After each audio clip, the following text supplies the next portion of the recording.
تو وہ کیا سکھاتے ہیں؟ Order is order.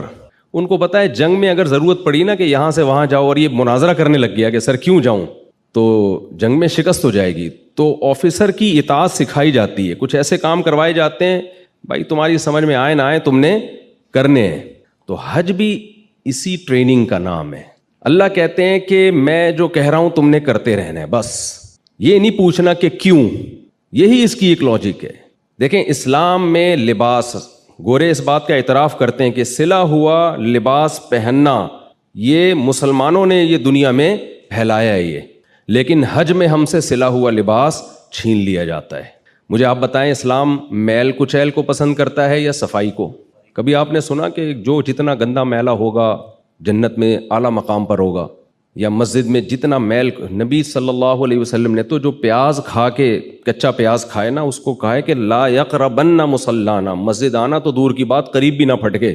اتنی نفرت تھا. حالانکہ پیاز کی اسمیل کوئی بہت زیادہ نہیں ہوتی, پسینے میں آیا کرتے تھے صحابہ کرام. جمعے کی نماز میں آپ نے حکم دیا غسل کر کے آؤ, کراؤڈ ہوتا ہے تو سب نہا دھو کے آئیں گے. تو اسلام میں صفائی کی اہمیت ہے. لیکن حج میں نبی نے فرمایا جتنا میلا کچیلا پراگندہ بال والا ہوگا ایسا حاجی اللہ کو محبوب ہے. روٹین سے ہٹ کے کچھ کام کروائے جا رہے ہیں ہم سے. عام طور پر سر ڈھانکا جاتا ہے, لیکن حج میں آپ کو سر ڈھانپنے کی اجازت نہیں ہے. نبی صلی اللہ علیہ وسلم نے ساری زندگی بال رکھے ہیں, کہیں بھی آپ سے سر منڈوانا ثابت نہیں ہے, لیکن حج کے موقع پہ سر منڈوایا جاتا ہے. اب آپ حیران ہوتے ہیں کہ ہم گئے, اتنی ہم نے اسٹرگل کی, منا گئے اور رمی کی اور اتنے تھک ہار کے ہمیں انعام کیا دیا جا رہا ہے؟ سر منڈا کے واپس آؤ.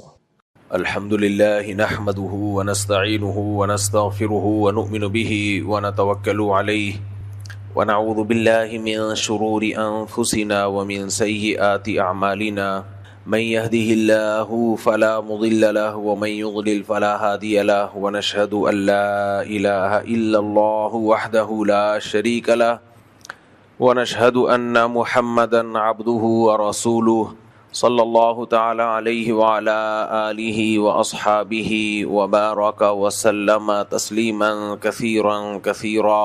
أما بعد فأعوذ بالله من الشيطان الرجيم. بسم الله الرحمن الرحيم. يا أيها الذين آمنوا من يرتد منكم عن دينه فسوف يأتي الله بقوم يحبهم ويحبونه أذلة على المؤمنين أعزة على الكافرين. قرآن مجید کی ایک آیت تلاوت کی ہے. اللہ تعالیٰ سے دعا ہے اللہ تعالیٰ صحیح طرح سے بات کہنے کی, سننے کی, سمجھنے کی اور پھر عمل کی اللہ تعالیٰ توفیق عطا فرمائے. نبی صلی اللہ علیہ وسلم نے فرمایا الا ان فی الجسد مضغہ اذا صلحت صلح الجسد کلہ واذا فسدت فسد الجسد کلہ الا وہی القلب. یہ قرآن مجید کی جو میں نے آیت پڑھی ہے اسی کی تشریح میں یہ حدیث میں پڑھ رہا ہوں. نبی صلی اللہ علیہ وسلم نے فرمایا خبردار سنو, انسانی جسم میں ایک گوشت کا ٹکڑا ہے, جب وہ ٹھیک ہوتا ہے تو پورا جسم ٹھیک ہوتا ہے, اور جب وہ گوشت کا ٹکڑا خراب ہو جائے تو پوری باڈی خراب ہو جاتی ہے. پھر آپ صلی اللہ علیہ وسلم نے فرمایا اس ٹکڑے کا نام ہے دل. دل کی دو قسمیں ہیں, ایک مادی اور ایک روحانی دل. جو میڈیکل سائنس ہے اس کو مادی دل سے واسطہ ہوتا ہے, دل میں بلاکیج تو نہیں ہے, اس کی دھڑکن کی رفتار صحیح ہے, اس کی دھڑکن اسٹیبل ہے, زیادہ اتار چڑھاؤ تو نہیں ہو رہا. اس مادی دل سے بھی آپ کی جسمانی صحت کا بہت گہرا تعلق ہے. سب سے پہلے دل خراب ہوتا ہے, اس کے بعد باقی باڈی خراب ہونا شروع ہو جاتی ہے. لیکن انسان کی زندگی کی جیسے دو حیثیتیں ہیں, ایک مادی زندگی ہے اور ایک روحانی زندگی ہے. انسان کی اصل پہچان اس کی مادی زندگی نہیں ہے, انسان کی اصل پہچان اس کی روحانی زندگی. اس کی والیوم تیز کریں تھوڑا سا. مادی زندگی بہت دفعہ اپنے اختیار میں نہیں ہوتی. لوگ اچھی صحت مند ہوتے ہیں, کوئی حادثے کا شکار ہو جاتے ہیں, ان کی مادی زندگی خراب ہو جاتی ہے. آپ کتنی صحت بنانے کے لیے محنت کریں, سب کچھ چھوڑ دیا آپ نے, کوئی حادثہ ہو جاتا ہے اس میں مر جاتے ہیں آپ. بیمار لوگ چلتے رہتے ہیں, صحت مند مر جاتے ہیں, معذور ہو جاتے ہیں آپ. تو یہ جو مادی زندگی ہے یہ تو انسان کے اختیار میں کسی حد تک ہے, لیکن بہت حد تک نہیں ہے انسان کے اختیار میں. اس لیے انسان کی اصل پہچان اس کی مادی زندگی سے نہیں ہے, بلکہ انسان کی اصل پہچان اس کی روحانی زندگی سے ہے. مادی زندگی سے انسان کی پہچان اس وقت ہوگی جب انسان اپنی مادی زندگی کو اس نے اپنے اختیار سے خراب کیا ہو. تو یہ اختیار سے خراب کرنا اس کی علامت ہوگی. یہ بد عمل آدمی ہے, یہ سست فرد ہے, سست افراد میں اس کا شمار ہوتا ہے, نااہل ہے. آپ اپنے اختیار سے اپنی صحت خراب کر رہے ہو, سگریٹیں پھونک پھونک کے, نشہ کر کر کے, بے احتیاطیاں کر کر کے. تو یہ جو اپنے اختیار سے بد عملی ہے, یہ آپ کی روحانی زندگی کو بھی خراب کرتی ہے بد عملی. بات میں لے کے چلتا ہوں لیکن بیچ میں چیزیں آتی رہتی ہیں تو کیا کروں, موضوع سے میں ہٹ جاتا ہوں. لوگ بہت شکایتیں کرتے ہیں آپ ٹاپک پہ رہتے نہیں ہو. ٹاپک کا اچار ڈالنا ہے میرے بھائی. جس وقت جس چیز کی ضرورت ہو, بے شک ٹاپک دماغ میں ایک دوسرا ہو, لیکن جو ضرورت ہو وہ پارسل کر دینی چاہیے. قرآن کا بھی یہی مزاج ہے. آپ دیکھیں, دیکھو بیانات کی دو قسمیں ہوتی ہیں. ایک بیانات وہ ہوتے ہیں جو موٹیویشن کے لیے, واعظ و نصیحت کے لیے, اس میں ٹاپک کو پکڑ کے چلنا یہ کوئی لازمی نہیں ہے, ضرورت کو دیکھنا چاہیے. اور ایک بیانات وہ ہوتے ہیں جن کا شمار ہوتا ہے لیکچرز. کسی ٹاپک پہ آپ نے بات کرنی ہے, کوئی لیکچر دینا ہے, اس میں ٹاپک سے ہٹنا یہ ایک عیب کی بات ہے, کیونکہ لوگ ذہن میں وہ ٹاپک رکھ کے آئے ہوئے ہوتے ہیں کہ جی اس ٹاپک پہ آج بات ہوگی. تو اس لیے جو میں واعظ و نصیحت کی مجلس ہے, یہ جو جمعہ اور اتوار کا بیان ہے نا, یہ واعظ و نصیحت کی مجلس ہے. میرے اپنے لیے بھی میں واعظ کر رہا ہوتا ہوں, آپ کے لیے بھی, اپنے آپ کو بھی سمجھا رہا ہوتا ہوں. اب دیکھو قرآن مجید میں سورہ قیامہ ہے, اس کے علاوہ سورہ طٰہٰ میں بھی موضوع کیا چل رہا ہے؟ موضوع یہ چل رہا ہے بل الانسان علی نفسہ بصیرہ ولو القی معاذیرہ. اللہ قرآن میں فرما رہے ہیں, قیامت کی ہولناکیوں کا بیان کیا, پھر فرمایا کہ انسان پر بہت سارے گواہ ہیں جو انسان کے خلاف گواہی دیں گے. پھر فرمایا ضرورت نہیں ہے گواہی کی, انسان کو خود پتہ ہے کہ میں دنیا میں کیا کر کے آیا ہوں. وَلَوْ أَلْقَى مَعَاذِيرًا, اگرچہ وہ عذر پیش کرے گا, اے اللہ میں نے یہ گناہ کیا, یہ عذر تھا, یہ عذر تھا, لیکن اس کو خود پتہ ہے کہ یہ سارے اعذار جھوٹے ہیں, خود پتہ ہے اس کو. اب ٹاپک یہ چل رہا ہے, لیکن اللہ تعالیٰ نے بیچ میں کیا فرمایا, لَا تُحَرِّكْ بِهِ لِسَانَكَ لِتَعْجَلَ بِهِ. اے نبی, آپ اس وحی جب آپ پہ نازل ہوتی ہے تو اس کو یاد کرنے کے لیے اپنی زبان کو بہت تیز حرکت مت دیں, جلدی جلدی ان آیتوں کو پڑھنے کی کوشش نہ کریں. نبی صلی اللہ علیہ وسلم کو یہ فکر ہوتی تھی کہ یہ جو وحی مجھ پہ نازل ہو رہی ہے اس کا کوئی حرف مجھ سے رہ نہ جائے. دیکھو ہمارے ایک استاذ, اللہ ان کی عمر میں برکت دے, انہوں نے ہمیں وراثت پڑھائی جب نا, سراجی مشہور کتاب ہے میراث کی, ان کا پڑھانے کا طریقہ بڑا دلچسپ تھا. شروع میں تو ہم بڑے حیران ہوئے یہ کیسے پڑھا رہے ہیں. وہ کیا کرتے تھے, 2-3 جملے کہتے, ایک دفعہ دہراتے, بس ہو گیا سبق, دوبارہ نہیں دہرائیں گے. جیسے ورثہ کی 2 قسمیں, ذوی الفروض اور عصبہ. ذوی الفروض ان کو کہتے ہیں جن کے حصص متعین ہو, اور عصبہ ان کو کہتے ہیں ذوی الفروض کو دینے کے بعد جو بچے وہ جن کو دیا جائے گا ان کو عصبہ کہا جاتا ہے. اب یہ بول دیا, ختم, چلو بھائی شاباش. ہم پریشان ہیں یار, یہ کرنا کیا ہے. تو پھر اس کی پریکٹس کروا دیتے تھے, وہ بس متن جو ہے نا وہ ہو گیا. اب اس کا فائدہ یہ ہوتا تھا کہ 10-15 لڑکے بیٹھے ہوئے تھے جن کا حافظہ بہت تیز ہوتا تھا, وہ پک کر لیتے تھے, اور وہ سب ایسے بیٹھتے تھے کیونکہ ہمیں پتا تھا کہ دوبارہ استاذ نے ریپیٹ نہیں کرنا ہے اس کو, پہلی دفعہ میں ہی کھوپڑی میں اتار لو اس کو. تو کسی کی کھوپڑی میں اتر گیا, کسی کی کھوپڑی میں آدھا اترا, کسی کی کھوپڑی میں 25% اترا, کسی کی کھوپڑی میں اترا ہی نہیں. اب جیسے ہی استاذ گئے فوراً ہم بیٹھ جاتے تھے, ہاں بھائی کیا کہا ہے. تو جو زیادہ حافظہ جن کا تیز ہوتا وہ پوری عبارت ریپیٹ کر دیتے تھے کہ بھائی ذوی الفروض, فرض کہتے ہیں متعین حصے کو. قرآن میں وراثت میں نا 2 طرح کے رشتہ داروں کا بیان ہے. کچھ ایسے جن کے حصے اللہ نے متعین کر دیے ہیں کہ اگر جب کسی کی ڈیتھ ہوگی, کوئی مرے گا, تو قرآن نے بتایا نا کہ ماں کو 6 حصہ ملے گا, اور اگر ماں اور باپ ہی وارث ہیں تو اماں کو 1/3 اور ابا کو 2/3, اور اگر ایک ہی بیٹی ہے تو آدھا ملے گا اس کو, 2 بیٹی ہیں تو 2/3 ملے گا, 2 یا 2 سے زیادہ ہیں تو 2/3. تو یہ جو جہاں قرآن جن رشتہ داروں کے بارے میں کہہ رہا ہے اس کو 1/3, اس کو 1/4, اس کو 8واں حصہ, تو یہ حصے متعین کر کے قرآن بیان کر رہا ہے. تو ایسے رشتہ دار جن کے حصے قرآن نے متعین کر کے بیان کیے ہوں ان کو ذوی الفروض, فرض متعین حصے والا یعنی ذوی الفروض کہا جاتا ہے. سمجھ میں آ رہی ہے بات. بیٹے کا قرآن نے کوئی حصہ بیان نہیں کیا کہ اس کو اتنا ملے گا, قرآن میں کہیں نہیں ہے کہ بیٹے کو کتنا ملے گا. وجہ اس کی ہے کہ ان لوگوں کو حصہ دینے کے بعد جو بچے گا سارا بیٹے کو ملے گا, کیونکہ وہ عصبہ ہے. عصبہ کہتے ہیں پٹھوں کو, آج کل انگلش میں مسلز، جم میں جا کے جو بنائے جاتے ہیں نا اس کو کیا کہا جاتا ہے؟ مسلز. بنتے پھر بھی نہیں ہے لیکن بنانے کی کوشش کی جا رہی ہے. پھر ٹاپک سے ہٹ جاؤں گا میں. دیکھو کوئی بھی کام نا ایکسپرٹ کے بغیر نہیں کیا کرو. بہت سے لڑکے جم جا رہے ہیں، ڈنڈ پھیل رہے ہیں اور پتہ نہیں کیا کیا کر رہے ہیں، نہ ان کو خوراک کا پتہ ہے کیا کھانا ہے، نہ ان کو ایکسرسائز کا پتہ ہے کون سا ویٹ کس اینگل سے اٹھانا جا رہے ہیں عجیب. تو جب بغیر ٹیچر کے کوئی کام کیا جاتا ہے محنت زیادہ ہوتی ہے، آؤٹ پٹ بہت کم ہوتا ہے. اور کسی ایکسپرٹ کی نگرانی میں جب کام کیا جاتا ہے محنت کم ہوتی ہے، آؤٹ پٹ اس کا بہت زیادہ ہوتا ہے. کوئی بھی کام ہمیشہ وَفَوْقَ كُلِّ ذِي عِلْمٍ عَلِيمٍ، قرآن کی آیت یاد رکھو، ہر علم والے کے اوپر بھی ایک علم والا ہے. اگر آپ بہت ایکسپرٹ ہو تو آپ سے بھی زیادہ ہوں گے تو ان سے سیکھو. خیر یہ ٹاپک نہیں ہے. لیکن جم جا کے کیا بنائے جاتے ہیں؟ بولو، میرے نہیں ہے لیکن بتا رہا ہوں. مسل بنائے جاتے ہیں. مسل کہتے ہیں پٹھوں کو. تو اب جو قرآن ہے نا یا شریعت کی اصطلاح میں بیٹے کو بھی کیا کہا جاتا ہے؟ عصبہ. اگر آپ کے بیٹا نہیں ہے تو بھائیوں کو کیا کہا جاتا ہے؟ عصبہ. باپ کو کیا کہا جاتا ہے؟ عصبہ. وجہ کیا ہے؟ جیسے ہماری باڈی مضبوط پٹھوں سے ہوتی ہے، فیٹ سے. جملہ مکمل کر لو یار، اگر ہے آپ کے اندر کچھ پٹھے وٹھے پائے جاتے ہیں. نہیں ہوتی. فیٹ سے تھوڑی باڈی مضبوط ہوتی ہے. فیٹ کو تو اٹھا کے چلنا پڑتا ہے. آپ نے 20 کلو کی بوری اٹھائی ہوئی آٹے کی، ساری طاقت آپ کی کہاں خرچ ہو رہی ہے؟ بوری اٹھانے میں. آپ فائٹ کر سکتے ہو؟ نہیں. آپ بھاگ سکتے ہو؟ نہیں. لوگ کہیں گے بھائی بھاگنے سے پہلے اس بوری کو اتار اس کے بعد بھاگ. یہی کہیں گے کہ نہیں کہیں گے؟ لڑائی کرنی ہے تو پہلے یہ بوری اتار تاکہ ہلکا ہو جا.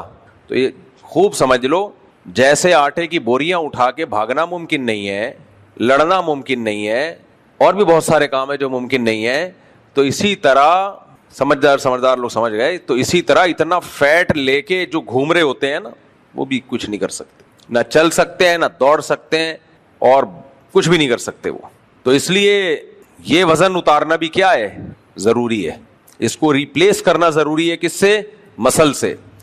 تو پٹھے جو ہے نا، پٹھے، اس سے انسان کو طاقت ملتی ہے. وہ آپ کی باڈی کا پارٹ ہوتے ہیں، حصہ ہوتے ہیں، وہ آپ ہوتے ہیں. ابھی جو آپ ہے نا، آپ کے علاوہ بھی بہت کچھ ہے آپ کے اندر. آپ کے علاوہ وہ آپ نہیں ہے. مثال کے طور پر اگر آپ 150 کلو کے ہیں تو اس میں آپ 70 kg کے ہیں. باقی جتنے بھی ہیں وہ آپ تھوڑی ہیں، وہ تو آپ کے علاوہ ہیں. اس کو آپ موکل اور ہمزاد کہہ لو. عامل لوگ کہہ رہے ہوتے ہیں نا آپ کے علاوہ ہمزاد، یہ ہمزاد نظر آ رہا ہے، ان کو تو بکواس کر رہے ہوتے ہیں، جھوٹ بول رہے ہوتے ہیں بغیرت لوگ. تو اگر آپ 150 کلو کے ہو تو اس میں آپ کتنے ہو؟ بولو نا یار. آپ 70 یا 60 کلو کے ہو گئے آپ اس میں. باقی آپ کے علاوہ چیزیں ہیں جو آپ نے ڈیزل کے پراٹھے اور سموسے پھوڑے ہوئے ہیں، وہ سب چیزیں جا کے جمع، وہ آپ نہیں ہو. وہ آپ نے ایکسٹرا بوجھ اٹھایا ہوا ہے. ایک چربی جس سے صابن بن سکتا تھا اور بہت سارے کام ہو سکتے تھے، وہ بلا وجہ کی چربی آپ نے اٹھائی ہوئی ہے.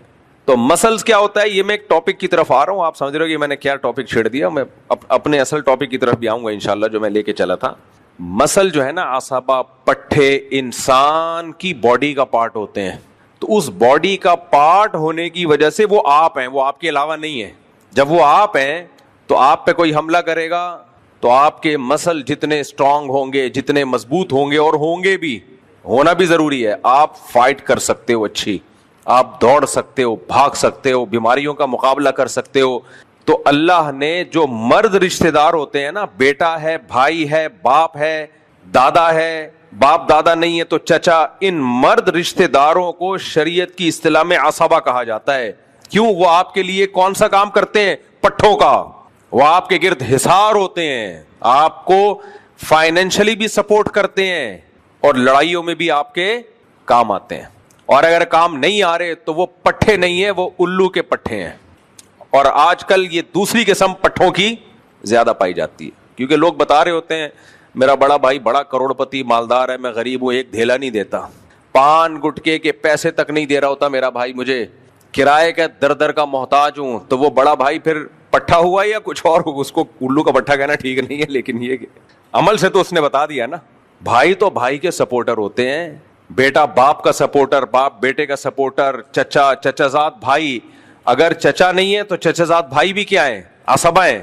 تو جو مرد رشتہ دار ہیں نا وہ عصبہ ہوتے ہیں اسلام میں. عورت ظاہر ہے بیچاری وہ دفاع نہیں کر سکتی، لڑ نہیں سکتی، اور شریعت میں اس کو کمانے کا بھی نہیں ہے، وہ تو کھائے گی، وہ اس کو تو حکم یہ ہے کہ کھلاؤ. تو سپورٹ جو کرنے والے ہوتے ہیں کون ہوتے ہیں؟ عصبہ. تو اسی لیے شریعت نے حکم یہ دیا ہے کہ وراثت کا حصہ ذوی الفروض یعنی جو قریبی رشتے جو جن کے حصے اللہ نے متعین کر دیے ان کو دینے کے بعد جو بچے گا وہ سارا کہاں جائے گا؟ عصبہ کے پاس جائے گا. پھر عصبہ میں اللہ نے شرط لگا دی جو قریب کا عصبہ ہے تو دور کے عصبہ کو محروم کرے گا. وہ بیٹا ہے تو باپ عصبہ نہیں بنے گا, باپ کا رشتہ زیادہ قریبی ہوتا ہے, لیکن چونکہ اس میں ایک اور چیز دیکھی گئی ہے, ضرورت باپ کو نہیں ہے, بیٹے کو ہے, کیونکہ اس باپ نے اپنی عمر گزار چکی ہے تو مقام تو اس کا بیٹے سے زیادہ ہے. لیکن وراثت میں صرف یہ نہیں دیکھا نا, ایک اور پوائنٹ بھی دیکھا ہے شریعت نے کہ آپ کے مرنے کے بعد آپ کی اولاد کے کام آئے, کیونکہ ابھی اس نے زندگی گزارنی ہے, ابا زندگی گزار چکے ہیں, ابا کی وراثت آپ کو ملے گی اور آپ کی آپ کے بچوں کو ملے گی. ہاں ابا کا ایک حصہ متعین کر دیا, لیکن اگر بیٹے نہیں ہیں تو پھر عصبہ کون ہے؟ پھر باپ کے پاس جائے گا سب کچھ. باپ نہیں ہے تو دادا, دادا نہیں ہے تو چاچا, چاچا نہیں ہے تو چچا کا بیٹا. تو یہ تو خیر ایک الگ ٹاپک تھا. تو شریعت کے جو احکام ہے نا ان میں بڑی حکمتیں چھپی ہوئی ہیں اور ان سے بہت کچھ سیکھنے کو ملتا ہے. تو یہ جو عصبہ کا لفظ ہے یہ دو چیزیں بتا رہا ہے. نمبر ایک, یہ سپورٹر ہوتے ہیں, فائنینشلی بھی آپ کو سپورٹ کریں گے, اور شریعت میں ذمہ داری بھی انہی پہ ڈالی گئی ہے مالی سپورٹ کی. باہر مغربی دنیا میں نا ساری ذمہ داری لوگوں کی حکومت پر ہے. اسلام میں حکومت پہ ذمہ داری نہیں ہے. حکومت کی ذمہ داری یہ ہے وہ یہ دیکھے کہ عصبہ سپورٹ کر رہے ہیں کہ نہیں کر رہے.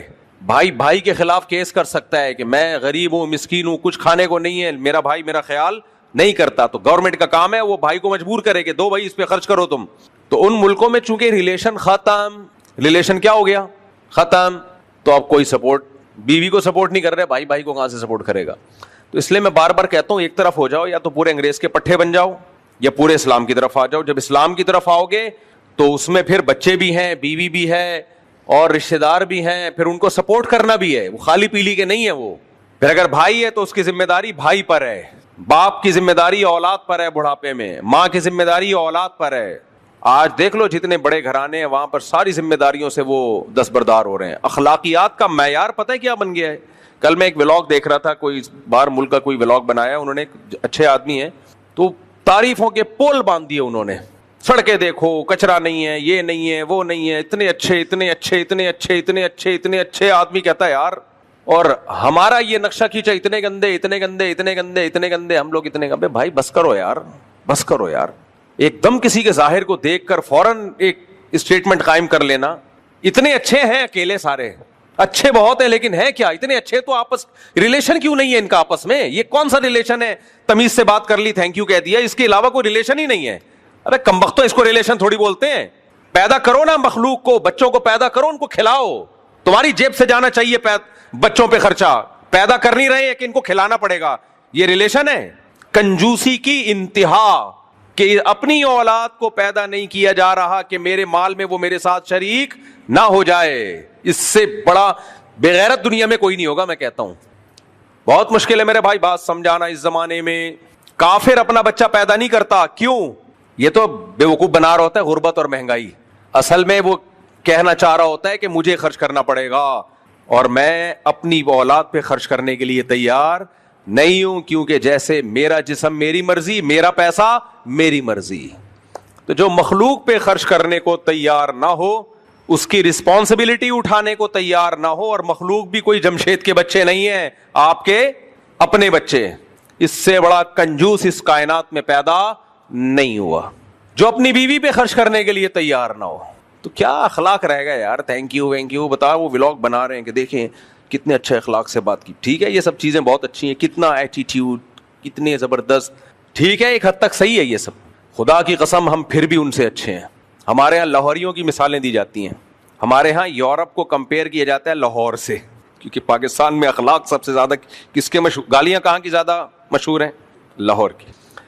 گالیوں میں کسی میں ڈپلوما کرنا ہو نا, کیونکہ میں لاہوریوں کا بھی میں اس کو بیلنس کروں گا, ایسا نہیں ہے کہ میں کسی قوم کی برائی کروں. ہم کراچی کی پیداوار ہے نا, یہ ہمیں گالی سننے کو نہیں ملتی تھی. جب ہم لاہور جاتے تھے نا تو مذاق مذاق میں ایسی ایسی گالیاں, تو ہم حیران ہوتے تھے یہ کہ پہلے تو میں گھبرا جاتا تھا, پھر پتہ چلا کہ یہ تو محبت میں ہے, ایسا ہے. اب آپ بتاؤ کسی لاہوری کو آپ کمپیئر کرو باہر کے کسی گورے سے, تو اول نظر میں اخلاقیات میں کس کا پلڑا بھاری ہوگا؟ گورے کا. خدا کی قسم وہ گالیاں دے کے پھر بھی اچھے ہیں, میں نے لاہوریوں کو اپنے ماں باپ کی خدمت کرتے ہوئے دیکھا ہے, بوڑھوں کی خدمت کرتے ہوئے. وہ اپنے بھائی کے لیے بھی لڑے گا, اپنے باپ کے لیے بھی لڑے گا. صحیح لڑے غلط لڑے الگ ٹاپک ہے یہ, بعض دفعہ غلط بھی لڑ رہے ہوتے ہیں, صحیح بھی لڑ رہے ہوتے ہیں, بعض دفعہ غلط بھی لڑ رہے. رشتے کا پاس تو ہے نا, پاس تو ہے نا رشتے کا. وہ کھلائے گا اپنے بیوی بچوں کو ساری زندگی, مقروض ہو جائے گا, قرضے لے لے کے کھلائے گا. یہ ظرف مغربی دنیا کا نہیں ہے. تو ہمارا لاہوری گالی دے کے بھی ان سے اچھا ہے. نہ دیں گالیاں, میں کوئی تعریف نہیں کر رہا کہ اور شروع ہو جائیں, لیکن کمپیئر جب کیا کرو نا میرے بھائی کسی کو بھی اوور آل. دیکھو ڈاکٹر جو ہیلتھ کے ماہر ہوتے ہیں ان کو پتا ہوتا ہے ہیلتھ کی ڈیفینیشن کیا ہے. میں اور آپ دیکھیں گے کہ کوئی بڑا لمبا چوڑا خوب جان بن بنی بھی, ہم فوراً کہہ دیں گے ہیلدی ہے. کیا خیال ہے؟ فوراً کیا کہہ دیں گے؟ ہیلدی. ڈاکٹر نہیں کہے گا, ڈاکٹر کہے گا بھائی پہلے ٹیسٹ کرواؤ, بلڈ پریشر کیسا چل رہا ہے, شوگر لیول کیا چل رہا ہے, اور ایسا تو نہیں جتنا فیٹ ضرورت ہونا چاہیے اتنا بھی نہیں ہے, کچھ فیٹ بھی تو باڈی میں رہنا ضروری ہے نا, تو سارا ہی ختم اڑا دیا اس نے. تو ڈاکٹر ٹیسٹ کر کے بتائے گا میرے بھائی یہ دیکھنے میں ہیلدی ہے, حقیقت میں اس کے انتقال میں صرف 1 مہینہ باقی ہے. میرے بھائی وہ جو کلچر ہے نا اس کے انتقال میں 1 ہفتہ باقی ہے. 1 ہفتہ دنیا کے لحاظ سے 1 ہفتہ, جو قوموں کے تباہ ہونے کے لیے 1 ہفتہ ہوتا ہے, وہ قومیں سمٹ کے ویسے ہی ختم ہو رہی ہیں. پلڑا ہمارا بھاری ہے, سمجھ میں آ رہی ہے بات؟ پلڑا ہمارا ہے, وہ تو قومیں خود اپنے آپ کو کھا گئی ہیں. وہ قومیں ختم, بچا ہی کچھ نہیں, نہ بیوی نہ بچے, گرل فرینڈ گدے گھوڑے. گرل فرینڈ اور بوائے فرینڈ کی مثال گدے گھوڑوں کی ہوتی ہے. جس سوسائٹی میں گدے گھوڑوں کا نظام آ جائے اس سوسائٹی کی ویسے ہی وہ اس کا سب کچھ تباہ ہو گیا, ختم. اور یہ سب کچھ ہمارے ہاتھ, یہ جتنی ٹیکنالوجی ہے نا ان کی, یہ ساری ہمارے ہاتھ میں آنے والی ہے. سمجھ میں آ رہی ہے بات کہ نہیں آ رہی؟ اور یہ میرا بیان 60-70 سال کے بعد چلا دینا, ہم جب قبر میں ہوں گے. جو اس وقت زندہ لوگ ہو نا وہ اس وقت پتہ نہیں کون سی زبان ہوگی چلا دینا اسی زبان میں. تو یہ سارا سیٹ اپ ہمارا ہوتا جا رہا ہے, ان کا تو ختم ہو رہا ہے سب کچھ, کیونکہ گرل فرینڈ بوائے فرینڈ پہ آ گئے نا. تو کیا بچا؟ اخلاق رہ گئے, کیا ٹش پش رہ گئے اخلاق؟ انسانوں کا ریلیشن تو قربانیاں دینے سے بنتا ہے, انسانوں سے. ہر چیز پروفیشنل ہے, ہر چیز. تو اس لیے زیادہ تعریفیں مت کیا کرو, اتنی کیا کرو جتنا افورڈ کر سکو. اور جن کو پھر بھی زیادہ اچھے لگتے ہیں وہ رہ کے دیکھ لیں وہاں پہ, اور وہی والا ماحول اپنے بیوی بچوں کو دیں. یہ 2 نمبریاں کر رہے ہوتے ہیں. ان ملکوں میں جاتے ہیں پورے ویسے نہیں بنتے, ان کو پتہ ہے پورے ویسے بنے, بیوی بھی مارکیٹ سے شارٹ, بچے بھی مارکیٹ سے شارٹ. تو کیوں نہیں اس کے کلچر کو پورا فالو کر رہے بھائی؟ اس لیے نہیں کر رہے, ان کو پتہ ہے ایک بہت بڑا فالٹ ہے ان کی بھی. سڑکیں وڑکیں دیکھنی ہے ہم نے, گٹر کے ڈکن شکن چیک کرنے بہترین, اور تھینک یو کی جو یہ تھوڑے سے اخلاق وخلاق سیکھ لو, اس سے آگے ان کو فری کرانے کی ضرورت بولو نہیں. اس سے آگے گئے اور جو جا رہے ہیں وہ بیڑا غرق ہو رہا ہے ان کا.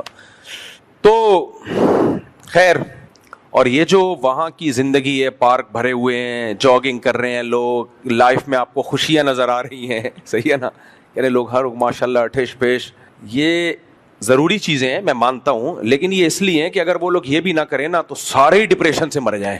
ہمارا بڈھا ٹینشن دیتا ہے, 90 سال کا بوڑھا ہوگا, پوتے نواسوں کو ٹینشن دے کے مار دے گا, ٹینشن لیتا.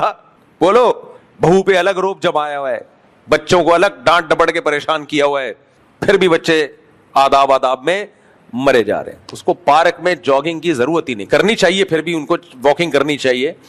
میں چاہیے کے خلاف نہیں ہوں, یہ تو صحت کے لیے ضروری ہے سب چیزیں, لیکن وہ گھر میں بھی سکون میں ہے. یہ جو اتنا یہ لوگ ہنس رہے ہوتے ہیں, انٹرٹینمنٹ کر رہے ہوتے ہیں, ان کی زندگی سے یہ انٹرٹینمنٹ نکل گئی نا چند دنوں کے لیے, یہ سارے خودکشی کر کے مریں گے.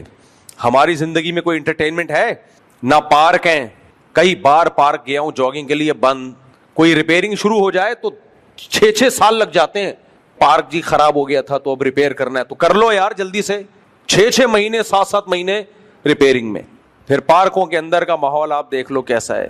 آدمی کہتا ہے چھوڑو گھر پہ ہی مشین لے کے دوڑ لو اس پہ.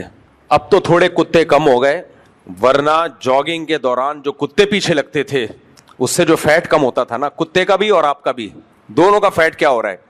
تو یہ جتنے مغربی دنیا کے لوگ ہیں ان کو چند دنوں کے لیے ہمارے ملک میں لا کے چھوڑ دو آپ, اور کسی متوسط علاقے میں, بہت پوش ایریا میں نہیں کہ آپ نے بحریہ ٹاؤن میں لے جا کے چھوڑ دیا ان کو, متوسط جس میں عام پبلک رہتی ہے, خودکشی کر کے 1 ہفتے میں بولو مر جائے گا. یہ ہمارا ظرف ہے میرے بھائی. کیوں؟ ہم شریعت پہ چلنے کی کوشش کرتے ہیں, دعوت تو نہیں کرتے.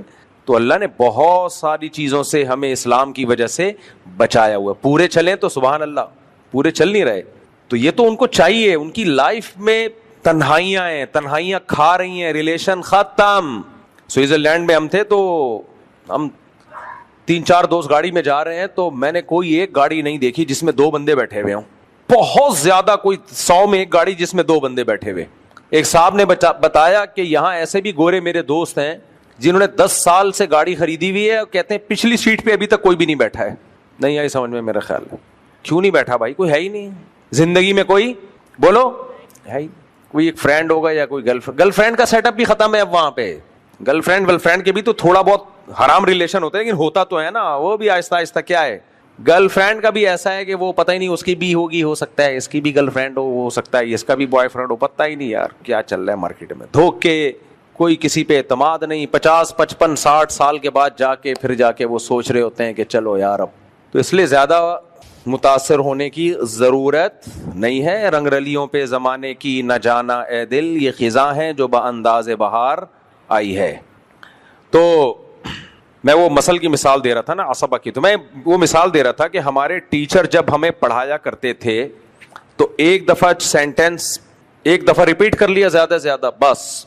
اب ہمیں نہیں پتا چل رہا یار استاد جی نے بولا ذوی الفروز کی 2 قسمیں ہیں, عصبہ ورثہ کی 2 قسمیں, عصبہ اور ذوی الفروز. ذوی الفروز ان کو کہتے ہیں جن کے حصص متعین ہو, اور عصبہ انہیں کہتے ہیں کہ جن کے حصص متعین نہ ہو. یعنی جن ذوی الفروز کو حصے دینے کے بعد جو بچے تو جن رشتہ داروں کو ملتا ہے ان کو عصبہ کہا جاتا ہے. بس جی ختم. اب ہم بیٹھے بھائی وہ چلے گا, کیا ہو گیا, کیا بولا تھا, لیکن اب پتہ ہے کہ دوبارہ ریپیٹ نہیں ہوگا. تو وہ ہم ایسا دماغ لگا کے بیٹھتے تھے کہ جو الفاظ نکل رہے ہیں اس کو پورا کیچ کیا جائے. دماغ پورا حاضر ہوتا تھا. لکھنے کی اجازت نہیں تھی کہ بیٹھ کے لکھو اس کو. اس سے ازبر اتنی زیادہ ہمیں ہو گئی, کیونکہ ایک طالب علم نے جو زیادہ ذہین ہے, جس کا دماغ زیادہ حاضر تھا, اس نے پورے الفاظ, کسی نے آدھے ہو کے, پھر ہم بیٹھ کے اس کو ریپیٹ کرتے تھے, تکرار کرتے تھے, اور ہمیں وہ سینٹینس اچھی طرح سے یاد ہو جاتا تھا. ہمیں پتا تھا کہ یہ دوبارہ سننے کو نہیں ملے گا بھائی, دوبارہ نہیں ملے گا یہ. تو سارے لیکچر 50 60 70 لیکچر ایسے ہی ہوئے ہیں. ایک اور استاذ ہمیں پڑھاتے تھے بڑا زبردست, جب ہم تخصص فی الفقہ, فقہ میں تخصص یعنی افتاء کر رہے تھے. یہ میں اس لیے بھی تھوڑا مثالیں دے رہا ہوں تاکہ جو ٹیچر ہے ان کو بھی پتا چلے یہ بھی ایک میتھڈ آف ٹیچنگ یہ بھی ہوتا ہے. وہ ہمیں کتاب پڑھاتے, علامہ ابن عابدین رحمہ اللہ تعالیٰ کی مشہور کتاب ہے نا, جو مفتیوں کے لیے انہوں نے لکھی ہے. وہ کیا کرتے, فجر کے بعد ہمارا سبق ہوتا, ایک طالب علم سے کہتے کہ پڑھو, تو وہ عربی میں تھی, وہ عربی میں پڑھتا رہتا, جہاں تک تھک جاتا دوسرے سے کہتے اب تم پڑھو. دوسرا پڑھتا جہاں اسٹاپ ہوتا, چلو بھائی سبق ختم, شاباش پتلی گلی سے نکلو. یہ کیا ہو گیا بھائی؟ جب پہلے دن میں نے کہا واٹس گوئنگ آن, یہ کیا ہو رہا ہے بھائی؟ تو انہوں نے کہا بس ہو گیا نا سبق. ہم نے کہا یہ کیا کیسے ہو گیا؟ انہوں نے کہا لکھا ہوا ہے نا, یہ جنہوں نے علامہ ابن عابدین نے یہ کتاب لکھی ہے تو اس لیے تو لکھی ہے تاکہ تمہیں سمجھ میں آئے. تو رات کو بیٹھ کو اس کو خود سمجھو, سمجھ میں آ رہی ہے بات, اور میری نگرانی میں اس کو پڑھ لو, بس ختم. اس کا فائدہ یہ ہوا کہ ہمیں پتا ہے کہ اب اس کتاب کو خود سمجھنا ہے, ٹیچر پہ ڈیپینڈ نہیں. آ رہی سمجھ میں؟ بول لو میرے بھائی, ٹیچر پہ ڈیپینڈ نہیں کرنا ہے. اس کا فائدہ یہ ہوتا ہے کہ کتاب سمجھنے کی صلاحیت پیدا ہونا شروع. ہمیں جس طرح سے جامع رشید نے پڑھایا ہے ان کا احسان ہمارے اوپر ہے. اس وقت ہم بہت تھوڑے طلبہ تھے, 8-10 طلبہ تھے. اس کا فائدہ یہ ہوا کہ ہم پڑھتے ہی ٹیچر بن گئے, کیونکہ کتاب کو مفتی رشید احمد صاحب رحمہ اللہ تعالیٰ کا کہنا یہ تھا کہ کتاب ٹیچر پڑھائے گا ہی نہیں. ٹیچر کا کام ہے یہ نگرانی کرنا کہ طلبہ کتاب پڑھ رہے ہیں کہ نہیں پڑھ رہے, بس ختم. نہیں آ رہی میرا خیال ہے بات سمجھ میں؟ یعنی آپ نے کتاب جیسے پڑھنی ہے, جیسے حسامی ہماری اصول فقہ کی کتاب ہے, بہت ہی مشکل کتاب ہے جو درس نظامی کے طلبہ جانتے ہیں. وہ ہم نے کیسے پڑھی, ہمارے استاذ مفتی حبیب اللہ صاحب, اللہ ان کی عمر میں برکت دے, بڑے خاندانی استاذ ہیں, ابھی وہاں اٹک میں ہوتے ہیں. تو بہت ذی استعداد تھے, یہ نہیں کہ ان کو کتاب نہیں آتی تھی, ان کو کتاب بہت ہی اچھی طریقے سے آتی تھی. ظاہر ہے بہت ذی استعداد تھے تبھی تو ان کو دی گئی نا کتاب. کیسے پڑھائی ہمیں, رات کو ہمیں بتا دیا کہ بھئی آپ نے یہاں سے یہاں تک کل پڑھنا نہیں ہے, پڑھانا ہے. صحیح ہے نا؟ تو ہم کیا کرتے تھے, کتاب کا مطالعہ, کہ اردو شروحات دیکھنے کی اجازت نہیں تھی. آج دو دینی مدارس کے طلبہ کا جو بیڑا غرق ہو رہا ہے وہ اس لیے ہو رہا ہے کہ سب کتابوں کے اردو ترجمے چھپ چپے. دیکھو میڈیکل سائنس کی جو زبان پاکستان میں جو آفیشلی زبان ہے وہ اردو ہے یا انگلش ہے؟ انگلش ہے نا. اب کوئی ٹیچر وہ انگلش کی کتابیں یا کوئی ڈاکٹر انگلش کی کتابیں اردو میں ترجمے کر کر کے رٹا لگا لگا کے یاد کر لے تو اس میں میڈیکل سائنس تو آ جائے گی اس کو کسی بھی زبان میں, لیکن ساری ریسرچ آگے کس زبان میں ہے؟ وہ تو انگلش میں ہے نا. جو ریسرچ پیپر ان کے شائع ہوتے ہیں WHO کے یا اور اداروں کے, وہ اردو میں ہے یا انگلش میں ہے؟ تو وہ تو ترقی تو رک گئی نا اس کی. وہ تو جو اس نے رٹے مار کے نوٹس یاد کیے تھے ایگزام دینے کے لیے اس سے آگے بڑھے گا. پیناڈول کے جو فضائل اس نے پڑھے تھے بس وہی یاد رہیں گے اس کو. کوئی بھی علم جس زبان میں ہوتا ہے نا, جو اس کی اوریجنل زبان ہوتی ہے, اس زبان کو سیکھے بغیر آپ اس علم میں عبور اور مہارت حاصل نہیں کر سکتے. تبھی تو یہ جتنے آج کل اسکالرز آ رہے ہیں نا گمراہ کر رہے ہیں, کیونکہ کسی نے انگلش میں پڑھا ہے کسی نے اردو میں پڑھا ہے, ان کو عربی نہیں آتی ہے, ترجمے تک غلط کر رہے ہوتے ہیں. لیکن عوام چونکہ ان سے بھی بڑی فارغ ہوتی ہے اس لیے عوام سمجھتی ہے واہ یار کیا ریسرچ ہے کیا رپورٹ ہے. جیسے عوام جو ریلائبل ڈاکٹر ہے نا, جو صحیح ڈاکٹر ہے, ان کو سمجھتے ہیں پاگل ہے. پھینکو ڈاکٹر کو عوام کیا سمجھتے ہیں؟ بولو, بولتے یار لایا ہے, یار کچھ نہیں لایا ہے. یوٹیوب پہ جتنا بڑا پھینکو ہوگا اتنا ہٹ ہوگا. کچھ ہیں بہت اچھے ڈاکٹر ہیں جو اپنی قابلیت کی وجہ سے ہٹ ہے, لیکن زیادہ تر حکیم اور ڈاکٹر جو لمبی لمبی لا کے کیا کر رہے ہیں, پھینکے جا رہے ہیں, پھینکے جا رہے ہیں, پھینکے جا رہے ہیں. یہ منجن یہ والا قہوہ پی لو, فیٹ ایک ہفتے میں ختم. قہووں سے فیٹ ختم ہونا ہوتا, موٹاپا پوری دنیا کا مسئلہ بنا ہوا ہے اس وقت. سمجھ آ رہی ہے بات؟ یہ قہووں سے ختم ہونا ہوتا ہے نا, سارے ہینڈسم سلم اسمارٹ گھوم رہے ہوتے. یہ والا قہوہ پی لو تو اس سے یہ ہو جائے گا, یہ والا ایک لہسن کھا لو تو کولیسٹرول ہمیشہ کے لیے. ایسا نہیں ہوتا میرے بھائی. یہ جو دل کی رگیں جمتی ہیں نا, دل کی رگیں, ایک ڈاکٹر سے ہماری بات چیت ہوئی, ہم نے کہا ڈاکٹر صاحب یہ جو دل کے اٹیک ہوتے ہیں اور یہ جو دل میں وہ کیلشیم جم جاتا ہے نا رگوں میں تو بلڈ صحیح طرح سرکولیٹ نہیں کرتا, تو لہسن کھا کے وہ ختم. اس نے کہا میرے بھائی اس پہ تیزاب کے قطرے بھی ٹپکاؤ گے وہ نہیں ہے, اس سیمنٹ سے بھی زیادہ سخت ہوتا ہے. لہسن کھا لیا کریں, فائدہ مند چیز ہے, لیکن ایسا نہیں ہے کہ آپ کو وہ بیماری ہو گئی اور لہسن کھا کے وہ دل کی بلاکیج ختم. خیر یہ ڈاکٹروں کا ٹاپک ہے, میں چھیڑتا نہیں ہوں, لیکن میں بتا رہا ہوں کہ جتنا بڑا پھینکو ہوگا پبلک میں اتنا بولو نا اتنا ہٹ ہوگا. جو صحیح ڈاکٹر ہوتے ہیں وہ چلتے ہی نہیں ہیں.